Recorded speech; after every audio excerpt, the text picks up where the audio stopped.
Hello, welcome to our YouTube channel Pathway. So, I'll be your chemistry teacher, myself Kohika Chaudhary and I am BTech graduate from NIT Kurukshetra. So, आज हम chemistry का first chapter discuss करेंगे 10th class का, that is chemical reactions and equations. इसके लिए आपको 9th class का chapter 3 में जो वैलेंसी वाला चार्ट है एनसीईआरटी में वो जरूर आना चाहिए, अदरवाइज आप फॉर्मूलाज नहीं लिख पाओगे एंड अगर आप फॉर्मूलाज नहीं लिख पाओगे तो आप केमिकल रिएक्शन नहीं लिख पाओगे. ओके फाइन, तो आपको 9th क्लास की थोड़ी सी रिवीजन करनी पड़ेगी. Fine, so chemical reactions and equations notes आप साथ के साथ बनाते रहना. Fine, what is a chemical reaction? Chemical reaction बच्चों वो है जिसमें केमिकल चेंज होता है, जिसमें केमिकल चेंज होता है. अब भाई ये केमिकल चेंज क्या है, ये हम 9th क्लास में पढ़ के आए हुए हैं, physical changes versus chemical changes. ठीक है, केमिकल चेंज क्या होता है? केमिकल चेंज होता है जिसमें कुछ नया बने, जिसमें कुछ नया बने. जब आपकी ओरिजिनल सब्सटेंस की प्रॉपर्टीज ऑल्टर हो जाती है, कंप्लीटली चेंज हो जाती है, तो उसे हम क्या बोलते हैं कि केमिकल चेंज हुआ है. जब आपका ओरिजिनल सब्सटेंस अपनी आइडेंटिटी लूज कर देता है. तो इसके लिए हमारा जो फर्स्ट एग्जांपल है वो है मिल्क से, दूध से कर्ड का बनना, milk converting into curd, milk से दही का बनना. कैसे होता है भाई? अगर आप मिल्क को सारी रात आप हाई टेम्परेचर पे छोड़ दो तो क्या होगा, उसमें लैक्टिक एसिड प्रोड्यूस हो जाएगा. क्या होगा? Lactic acid. एंड मिल्क में क्या होता है? एक प्रोटीन होता है कैसीन नाम का. किसका? कैसीन नाम का. तो लैक्टिक एसिड और कैसीन में क्या होती है? केमिकल रिएक्शन एंड कर्ड बनता है. अब देखो दोनों की प्रॉपर्टीज कंप्लीटली डिफरेंट है. जहां मिल्क यूज होता है वहां कर्ड यूज नहीं हो सकती. कर्ड क्या होती है? खट्टी होती है, सॉर होती है. फाइन, तो आपके मिल्क ने अपनी प्रॉपर्टीज को कंप्लीटली चेंज कर दिया and it gets converted into curd. Fine, तो आपका क्या हुआ? इसमें something new has been form. जैसे कि मैंने बताया केमिकल चेंज में क्या होता है? कुछ नया बनता है. इसमें कुछ नया क्या बना? लैक्टिक एसिड का प्रोडक्शन हुआ. ठीक है, टेम्परेचर की वजह से आपने मिल्क को सारी रात छोड़ के रखा गर्मी में, तो उसमें क्या हुआ? Due to heat lactic acid का प्रोडक्शन हुआ. फाइन, नेक्स्ट इज आपका rusting, rusting of iron, rusting of iron. What is iron भाई? Iron is your Fe. Fine, अब अगर आपकी आयरन क्या होती है? ऑक्सीडाइज हो जाती है. क्या हो जाती है? ऑक्सीडाइज हो जाती है. एटमॉस्फेयर से मॉइस्चर और ऑक्सीजन के कांटेक्ट में आती है तो उस पे क्या हो जाती है? रस्टिंग. फाइन, और रस्टिंग क्या करती है? आपके आयरन के ऑब्जेक्ट्स को डैमेज करती है. इसीलिए घर में जो भी होते हैं आयरन के ऑब्जेक्ट्स होते हैं, जैसे आपके घर का जो गेट होगा वो आयरन का होता है, उसे हम पेंट से कवर करके रखते हैं ताकि रस्टिंग की लेयर उस पे ना आ पाए. ओके, ताकि आयरन डायरेक्ट कांटेक्ट में ना आ पाए ऑक्सीजन और मॉइस्चर के. एटमॉस्फेयर में तो ऑक्सीजन भी प्रेजेंट है भाई. आयरन क्या करता है? ऑक्सीजन को एब्जॉर्ब कर लेता है. एंड एटमॉस्फेयर में ह्यूमिडिटी भी है. ह्यूमिडिटी से क्या करता है? वो मॉइस्चर एब्जॉर्ब कर लेता है. एंड वो किसमें कन्वर्ट हो जाता है फिर? Fe2O3.XH2O. इसे हम बोलते हैं रस्ट. क्या बोलते हैं इसे हम? ये रस्ट का फॉर्मूला है. रस्ट कॉमन नेम क्या होगा इसका? Ferric, hydrated ferric oxide, hydrated ferric oxide. Fine, तो इसका नेम क्या होगा भाई? हाइड्रेटेड. हाइड्रेटेड मींस इसमें वाटर भी जुड़ा हुआ है, हाइड्रेटेड है एंड फेरिक ऑक्साइड. अब क्या होता है? आयरन दो उसमें प्रेजेंट होता है फॉर्म में, Fe2 positive and Fe3 positive. Fe2 positive ion को हम क्या बोलते हैं? फेरस. क्या बोलते हैं? फेरस. एंड Fe3 पॉजिटिव को क्या बोलते हैं? फेरिक. ठीक है, तो इनिशियली ये जस्ट आयरन था, but with the contact of oxygen and water it gets converted into Fe2O3.XH2O. तो कुछ नया बना. ठीक है, एक लेयर रस्ट की बन गई, ठीक है, जो कि आपके आयरन के ऑब्जेक्ट्स के लिए अच्छी नहीं है। तो यहाँ पे भी क्या हुई है, केमिकल रिएक्शन। केमिकल रिएक्शन कब होती है, जब केमिकल चेंज होता है। केमिकल चेंज क्या होता है, जब कुछ नया बनता है। यहाँ पे क्या नया बना, रस्ट की एक लेयर Fe2O3.XH2O बना। अब भाई ये Fe2O3 क्यों बना, यहाँ पे आयरन किस फॉर्म में ऑक्सीजन के साथ रिएक्ट करता है, Fe3 पॉजिटिव। ऑक्सीजन पे तो O2 नेगेटिव ही होता है चार्ज। तो फॉर्मूला कैसे बनता है, 9th क्लास में हमने सीखा हुआ है। Fe2 एक दूसरे की वैलेंसीज एक दूसरे के पैर में आ जाती है, क्रॉस मल्टीप्लाई होके। सो इसमें जो आपका आयन है, आयरन का वो कौन सा है, ferric. What, ferric. Fine. So it is also an example of chemical change, chemical reaction. Fine.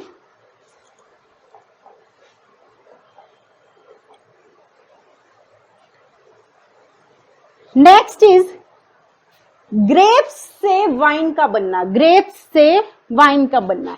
अब देखो क्या होता है, जब आप ग्रेप्स को फर्मेंट करते हो, ग्रेप्स की फर्मेंटेशन करते हो, तो किसका प्रोडक्शन होता है, अल्कोहल का। किसका, अल्कोहल का। एंड उससे क्या बनती है, वाइन। तो कुछ नया बना, क्या नया बना, अल्कोहल।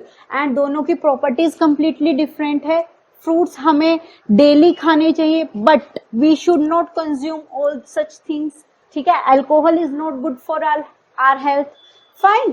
तो it is also an example of a chemical reaction and chemical change. इसमें नया क्या बना, इसमें नया क्या बना भाई, अल्कोहल का प्रोडक्शन हुआ। क्यों हुआ, क्योंकि ग्रेप्स को हमने क्या किया, फर्मेंट किया। Fine. Next is cooking of food. Cooking of food is also an example of a chemical change, क्योंकि जब आप फूड को कुक करते हो तो आपके जो रॉ वेजिटेबल्स है, आप कुकिंग करने के बाद उन्हें वापस से रॉ फॉर्म में नहीं लेकर आ सकते। ठीक है, तो कुछ नया बन गया, प्रॉपर्टीज बिल्कुल अलग हो चुकी हैं। ठीक है, वापिस से ही रॉ फॉर्म में, कच्ची फॉर्म में वो नहीं जा सकता। वापिस से ही आपको कच्चे वेजिटेबल्स नहीं मिल सकते, रॉ वेजिटेबल्स नहीं मिल सकते। So it is also an example of a chemical change. Fine. So our next example is digestion. Digestion of food. Digestion में क्या होता है भाई, हम फूड लेते हैं, कंज्यूम करते हैं एंड वो डाइजेस्ट होता है। वो कैसे होता है, फूड में क्या होता है, फैट्स, प्रोटीन्स, तो ये कार्बोहाइड्रेट्स। तो ड्यूरिंग डाइजेशन ये सब क्या होते हैं, they break down into simpler substances. Glucose की फॉर्म में हम फूड कंज्यूम करते हैं एंड उसके बाद क्या होता है, हमारा फूड सिंपलर सब्सटेंसेस में ब्रेक डाउन हो जाता है। तो it is also an example of a chemical change and a chemical reaction. Digestion के दौरान भी क्या होता है, केमिकल रिएक्शन, क्योंकि फूड सिंपलर सब्सटेंसेस में ब्रेक डाउन होता है। फाइन। एंड वो वापस से उस फॉर्म में, ओरिजिनल फॉर्म में नहीं आ सकता। Our next example is respiration. Respiration में हम क्या करते हैं, we inhale oxygen and exhale out। हम क्या करते हैं, बाहर क्या निकालते हैं, कार्बन डाइऑक्साइड। तो कुछ नया बना भाई, हमने अंदर तो क्या लिया, ऑक्सीजन लिया, और बाहर क्या निकाल रहे हैं, कार्बन डाइऑक्साइड। तो something new has been formed. तो जब कुछ नया होता है तो क्या होता है, केमिकल चेंज। एंड जब केमिकल चेंज होता है तो वहां क्या होती है, केमिकल रिएक्शन। इसकी केमिकल रिएक्शन आप बायोलॉजी में भी पढ़ोगे डिटेल में, एंड फर्दर यूनिट में भी हम पढ़ेंगे डिटेल में। फाइन।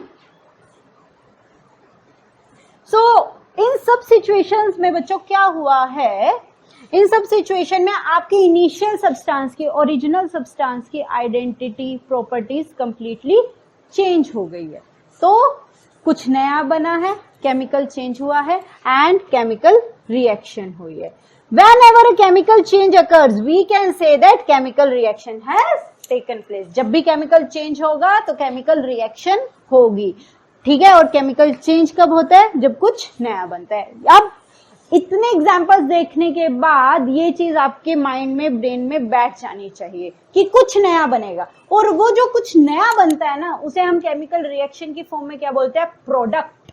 जो नया बना है, बाद में हमें मिला है फाइनल स्टेज पे, वो क्या, उसे क्या बोलते हैं हम, product. Fine. Let's see one activity. अपने आप प्लीज मत करना, या तो स्कूल में आपके टीचर्स कराएंगे, नहीं तो आप यहां पर देख सकते हो। Fine.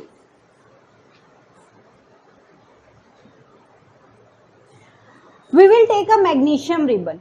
Okay, we will take a magnesium ribbon and we will burn it with we will rub it with sandpaper. तो यहाँ पे हम क्या करेंगे, बर्निंग ऑफ मैग्नीशियम रिबन। क्या करेंगे, बर्निंग ऑफ मैग्नीशियम रिबन। तो क्या होता है, अब मैग्नीशियम रिबन को आप एज सच बर्न नहीं कर सकते। ओके, क्यों? क्योंकि उसके ऊपर क्या होता है, एटमॉस्फेयर से वो ऑक्सीजन एब्जॉर्ब कर लेती है एंड मैग्नीशियम ऑक्साइड की एक प्रोटेक्टिव लेयर बन जाती है। तो उसके लिए हमें क्या करना होता है, सैंड पेपर से उस प्रोटेक्टिव लेयर को रिमूव करना होता है ताकि हम उसे बर्न कर पाए। क्योंकि क्या होता है, अगर वो मैग्नीशियम ऑक्साइड की लेयर उसके ऊपर रहेगी तो हम उसे बर्न नहीं कर पाएंगे। तो ये क्वेश्चन एग्जाम में पूछा जाता है, why should be rub magnesium ribbon with sand paper before burning, so as to remove the protective layer of magnesium oxide. Fine. So now let's see, we will hold magnesium ribbon. This is the magnesium ribbon with a pair of tongs and now ये आपका burner है, Bunsen burner. इसे हमने on कर लिया।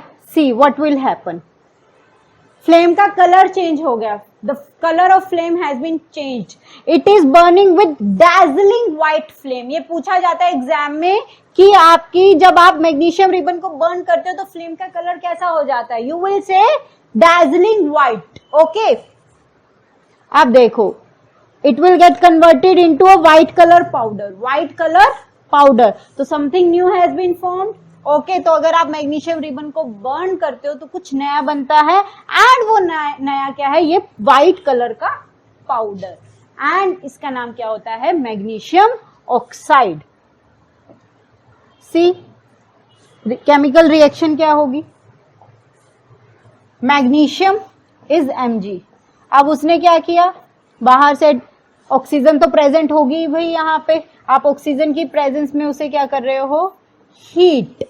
ठीक है, and it will get converted into MgO, magnesium oxide. अब ये कैसे बना, मैग्नीशियम की वैलेंसी होती है 2 पॉजिटिव, ऑक्सीजन की होती है 2 नेगेटिव। तो जब सेम सेम आ जाते हैं तो वो क्या हो जाते हैं, कट जाते हैं। अगर यहाँ पे 4 और 2 होते तो वो ऐसा सच नहीं, आप वो नहीं कर सकते 2 1 2 2 2 4। नो, जब सेम सेम होते तो ही कट होते हैं। तो it is magnesium oxide white colour powder.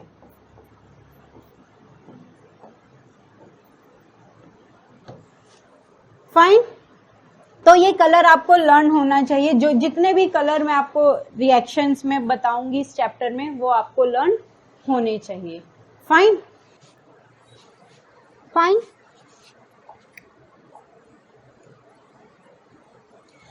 So what are the observations, magnesium oxide that is MgO, formula आपको लर्न हो जाना चाहिए। मैग्नीशियम ऑक्साइड बना है and as we have observed that magnesium ribbon burns with dazzling white flame, ये आपको learn हो जाना चाहिए। फ्लेम का कलर चेंज हो जाता है, it gets converted into dazzling white, चमकने लगती है व्हाइट कलर से। ओके, व्हाइट पाउडर बनता है, वो क्या है, magnesium oxide. It is formed due to the reaction between magnesium and oxygen due to heat। ये याद रखना, आपने बर्न किया है, आपने टेम्परेचर दिया है, आपने हीट दी है, तब जाके ये रिएक्शन हुई है। कुछ ना कुछ कंडीशंस आपको रिएक्शन करवाने के लिए देनी पड़ती है। Fine. Next, this is your test tube. We have taken potassium iodide over here, potassium iodide and lead nitrate solution over here. Fine. अब हम ड्रॉपर से क्या करेंगे, थोड़ा थोड़ा करके टेस्ट ट्यूब में डालेंगे पोटेशियम आयोडाइड को। जब पोटेशियम आयोडाइड और लेड नाइट्रेट का सॉल्यूशन एक दूसरे के साथ मिक्स हुआ तो क्या बना भाई, आपका येलो कलर का कुछ नया, वो हम देखेंगे कुछ नया क्या बना। येलो कलर का क्या बना, प्रेसिपिटेट। सी केमिकल रिएक्शन क्या हुई है यहाँ पर, पोटेशियम आयोडाइड, पोटेशियम इज के positive, iodine is I negative, iodide से, तो के आई। यहां पे हमने क्या लिया था, लेड नाइट्रेट भी लिया था यहाँ पे, ठीक है, lead nitrate, Pb2 positive NO3 negative, तो क्या बनेगा PbNO3 फाइन। तो इन दोनों के बीच में रिएक्शन होगी और क्या बनेगा, लेड आयोडाइड। देखो Ki plus PbNO3 whole twice will give you, इस साइड हम क्या लिखते हैं, प्रोडक्ट्स जो नया बना है, potassium will combine with nitrate, KNO3 बनेगा। क्यों बनेगा भाई, K पॉजिटिव NO3 नेगेटिव, तो दोनों की 1 1 है, तो KNO3 दोनों के पैर में 1 आ जाए, प्लस ये किसके साथ होगा, लेड किसके साथ होगा, Pb इज लेड, किसके साथ होगा, आयोडीन के साथ, तो क्या बनेगा भाई, Pb इज 2 पॉजिटिव, यस और नो, यहाँ पे भी हमने 2 पॉजिटिव लिया था, आयोडाइड इज -1, तो that's why you need to learn from your 9th class book valency वाला चार्ट, तो PbI2, तो this reaction is not balanced, balancing हम सीखेंगे। तो PbI2 का क्या बना है, लेड आयोडाइड का क्या बना है, this is lead iodide, lead iodide का क्या बना है, प्रेसिपिटेट। प्रेसिपिटेट क्या होता है, सेमी सॉलिड लिक्विड, ठीक है, सेमी सॉलिड सा एक सब्सटेंस होता है जो टेस्ट ट्यूब में आपको नीचे मिलता है, ठीक है, गाढ़ा सा लिक्विड, ठीक है, उसे हम क्या बोलते हैं, प्रेसिपिटेट। तो यहाँ पे आपको लेड आयोडाइड का क्या मिला है, प्रेसिपिटेट, फाइन। और जब जिस रिएक्शन में प्रेसिपिटेट बनता है उसे हम क्या बोलते हैं, प्रेसिपिटेशन रिएक्शन, उसे हम क्या बोलते हैं, precipitation reaction, fine.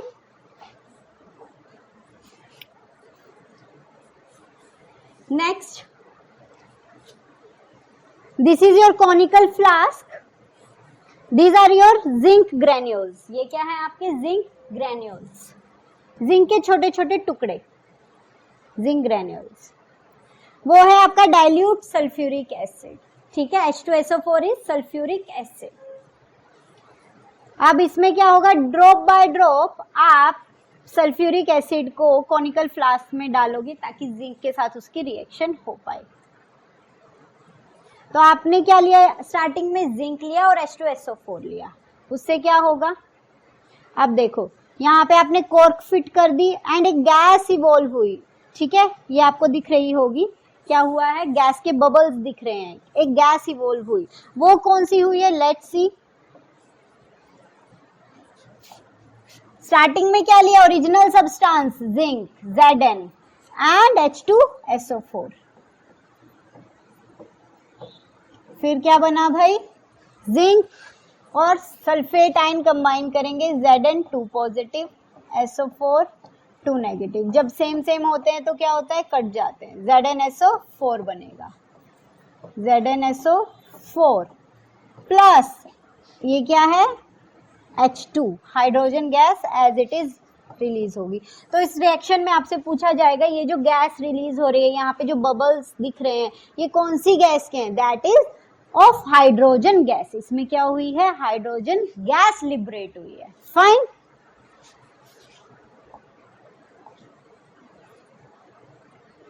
H2 gas, what is the conclusion, formation of bubbles, that is evolution of gas, gas क्या हुई है आपकी, इवोल्व हुई है। हीट इज गिवन आउट, जब आप इसको कॉनिकल फ्लास्क को टच करोगे तो ये बहुत गर्म होगा, तो heat has been released, and जिस रिएक्शन में हीट रिलीज होती है, हीट निकलती है, उसे हम क्या बोलते हैं, एक्सोथर्मिक रिएक्शन। एक्सो मीन्स एग्जिट, निकलना, थर्म मीन्स हीट, तो this reaction is exothermic. And state भी चेंज हुआ है भाई, जिंक आपने किस फॉर्म में लिया था, सॉलिड फॉर्म में, एंड H2SO4 आपने किस फॉर्म में लिया था, लिक्विड फॉर्म में, और क्या बना लास्ट में, हाइड्रोजन गैस, गैस में कन्वर्ट हो गई, सॉलिड और लिक्विड ने रिएक्शन की आपस में, और क्या बना आपके भी, गैस, तो स्टेट में भी चेंज हुआ है।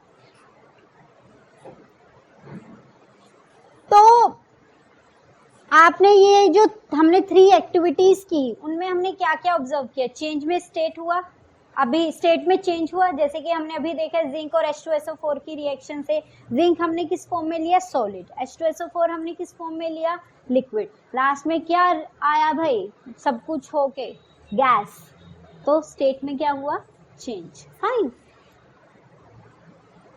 चेंज इन कलर जो कि हमने देखा था, H2SO4 लिया, सॉरी H2SO4 नहीं,